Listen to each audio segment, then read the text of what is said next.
Ang mabuting balita ng Panginoon ayon kay San Marcos.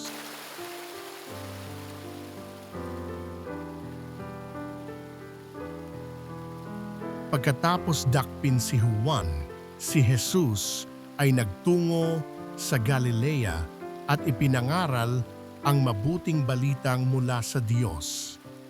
Dumating na ang takdang panahon at malapit na ang paghahari ng Diyos. Pagsisihan ninyo't talikdan ang inyong mga kasalanan at maniwala kayo sa mabuting balitang ito.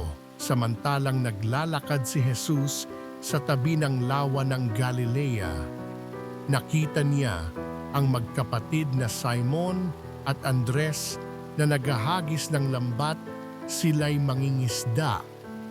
Sinabi ni Jesus, "Sumama kayo sa akin at kayo'y gagawin kong mamamalakaya ng tao." Pagdakay iniwan nila ang kanilang lambat at sumunod sa kanya. Nagpatuloy siya ng paglakad at sa di kalayuan ay nakita niya ang magkapatid na Santiago at Juan, mga anak ni Zebedeo. Sila'y nasa kanilang bangka at naghahayuma ng mga lambat. Tinawag din sila ni Jesus at sumunod naman sa kanya.